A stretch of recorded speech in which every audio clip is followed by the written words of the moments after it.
What is up, everyone? Welcome back to the channel. Before we dive into today's deep dive, do me a massive favor and hit that like button and subscribe if you haven't already. It honestly helps the channel out more than you know and lets me keep making these videos for you. Also, leave a comment down below with the weirdest slang word you have heard recently that made you feel absolutely ancient. I want to see what is out there. So today, we are talking about a book called Algospeak by Aleksic. If you don't know who that is, he is the etymology nerd on TikTok, the guy who makes learning about words actually interesting. Now, I read this book so you don't have to, and honestly, it blew my mind a little bit. It is all about how the internet, and specifically those mysterious algorithms that run our lives, are changing the way we speak. And I don't just mean new slang words like riz or yeet. I mean fundamentally changing how we structure sentences, how we pronounce vowels, and how we express our darkest thoughts. It's kind of terrifying, but also fascinating. Think of this video as me, your savvy friend, sitting you down and explaining why you suddenly can't understand what your younger cousin is saying at Thanksgiving.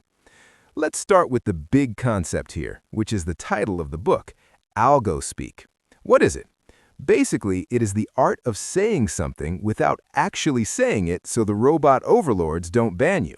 You have definitely seen this. It is why people say unalive instead of dead, or corn instead of porn, or accountant instead of sex worker. Here's the first major lesson from the book.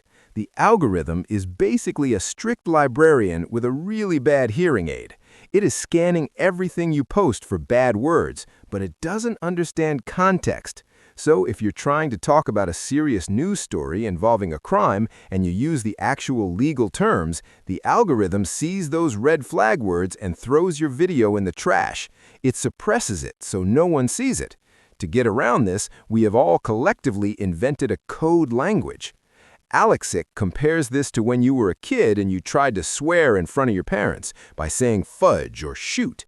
You know exactly what you mean, and your parents probably know what you mean, but because you didn't say the magic bad word, you don't get grounded. The difference is, on the internet, getting grounded means your livelihood disappears because your views drop to zero.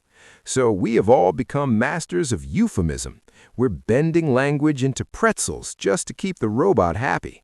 And the funny thing is, this code language is starting to leak into real life. You have people saying unalive in actual face-to-face conversations now, which is just wild. It's like if you started saying LOL out loud in 2010. Oh wait, people actually did that. The second big lesson is about the sound of the internet. Have you ever noticed that every YouTuber and TikToker kind of sounds the same? There's this specific cadence. It's fast, it's punchy, and there are no breaths. Aleksic dives into this and calls it the influencer accent. The analogy here is like a customer service voice, but on steroids. You know how when you pick up the phone at work, your voice goes up an octave and you sound super helpful and fake? Influencers do that, but the goal isn't to be helpful. The goal is to hold the floor. It's called floor holding. In linguistics, floor holding is just a fancy way of saying don't stop talking or people will leave. On the internet, if you pause for even a second, people scroll away. So creators have evolved to speak in a way that hooks you. They stretch out their vowels at the end of sentences. They emphasize weird words. It's hypnotic. It's like when you're telling a story at a party and you can tell people are getting bored, so you start talking louder and waving your arms around. Except on TikTok, you can't wave your arms too much or you look crazy, so you do it with your voice. You turn your voice into a roller coaster so the listener's brain stays engaged. It's essentially filibustering your own content. And the crazy part is, it works. We're biologically wired to pay attention to that kind of prosody. So next time you hear someone talking like a hyperactive cartoon character, just know they're doing it to hack your brain. Lesson number 3 is about microtrends and the suffix core. You've heard of cottage core, goblin core, clown core. There's a core for everything now. The book explains that this is basically fast fashion, but for your personality. Back in the day, you had subcultures. You were a punk, or a prep, or a jock. Those identities took time to build. You had to buy the clothes, listen to the music, go to the shows. It was a commitment. Now, the algorithm moves so fast that identities are disposable. You can be cottagecore for a week, where you dress like a grandma and bake bread, and then next week you're mob wife aesthetic. Think of it like dating. Subcultures used to be like a long-term marriage. You were in it for the long haul, through the good and the bad. The core trends are like speed dating or Tinder swiping. You try on a personality for 5 minutes, take a selfie, and then swipe left to the next one. The algorithm loves this because every new trend is a new opportunity to sell you stuff. If you're into cottagecore, you need to buy a wicker basket. If you're into gorpcore, you need an expensive rain jacket.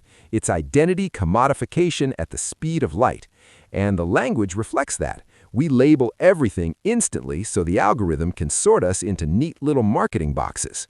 Another really interesting point Aleksic makes is about how slang spreads today versus how it used to. This is the fourth lesson. It used to be that slang came from a specific place, usually marginalized communities, and it would slowly filter up to the mainstream over years. Now it happens instantly and often without context. The analogy I like for this is like buying a vintage t-shirt for a band you've never heard of. You wear it because it looks cool, but if someone asks you to name 3 songs, you freeze. That's what happens with internet slang. A word like gyat or phantom tax pops up in a niche gaming community, and within 48 hours, it's being used by middle schoolers in Ohio and confused corporate marketing accounts. This rapid adoption strips the words of their original meaning. It's like playing a game of telephone, where the line is 1 million people long and the message travels in 5 seconds. By the time the word gets to the mainstream, it's usually used completely wrong.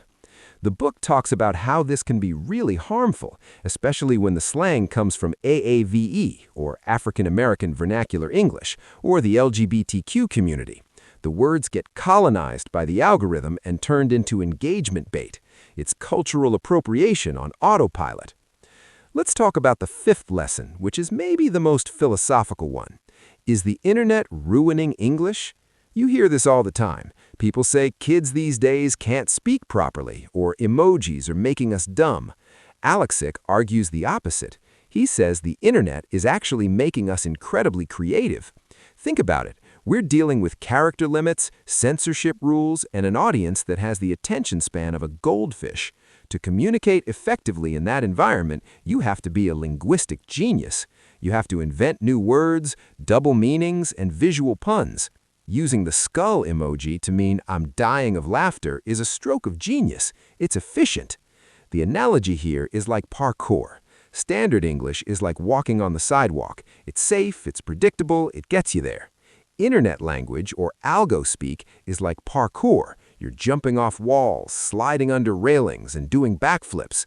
It looks chaotic to an outsider, and yeah, sometimes you faceplant, but when it works, it's incredibly fast and expressive. We aren't destroying language, we're optimizing it for a new terrain. We're speed-running communication. And the funny part is, this brain rot is just inside jokes that have spiraled out of control. It's like when you have an inside joke with your best friend that involves a squirrel, a spatula, and the color blue. To anyone else, it sounds like you're having a stroke, but to you, it's hilarious. The internet just allows millions of people to be in on that inside joke at the same time. It creates a sense of community, even if the community is built around a toilet with a head coming out of it. It creates an in-group. If you know the slang, you're one of us. If you don't, you're a boomer, even if you're 25. So what's the takeaway here? What do we do with this information? The conclusion of the book is pretty empowering. It's basically telling us to stop worrying and learn to speak the language. Language has always evolved. Shakespeare made up words. Teenagers in the 50s made up words. The only difference now is the speed and the fact that a computer program is partially directing the traffic. Aleksic suggests we should view Algospeak not as a degradation of our beautiful language, but as a survival mechanism. It's us humans proving that no matter how much you try to censor us or put us in boxes, we will find a way to express ourselves. We will invent new words, change our pitch, use emojis in ways that make no logical sense just to get our point across. However, he also gives a warning. We need to be aware that we're doing it. When you find yourself saying "unalive" in real life, maybe pause and ask yourself why. Are you self-censoring in a space where you don't need to? Are you letting the corporate policies of a social media app dictate how you talk to your friends? It's about being conscious. Use the tools, don't let the tools use you. So, next time you scroll through your feed and you hear that influencer voice or see a word you don't recognize, don't get annoyed. Just think of it as evolution in real time. We're watching the English language mutate and adapt to survive in the digital jungle. And honestly, that's pretty cool, even if it is a little brain rot. That's the breakdown of Algospeak. Honestly, a solid read if you want to understand why the internet is so weird. If you enjoyed this summary, please smash that like button. It really helps the algorithm, which is ironic considering what we just talked about. Subscribe if you want more deep dives like this, and let me know in the comments if you're Team Traditional English or Team Algospeak. Thanks for watching, and I'll see you in the next one.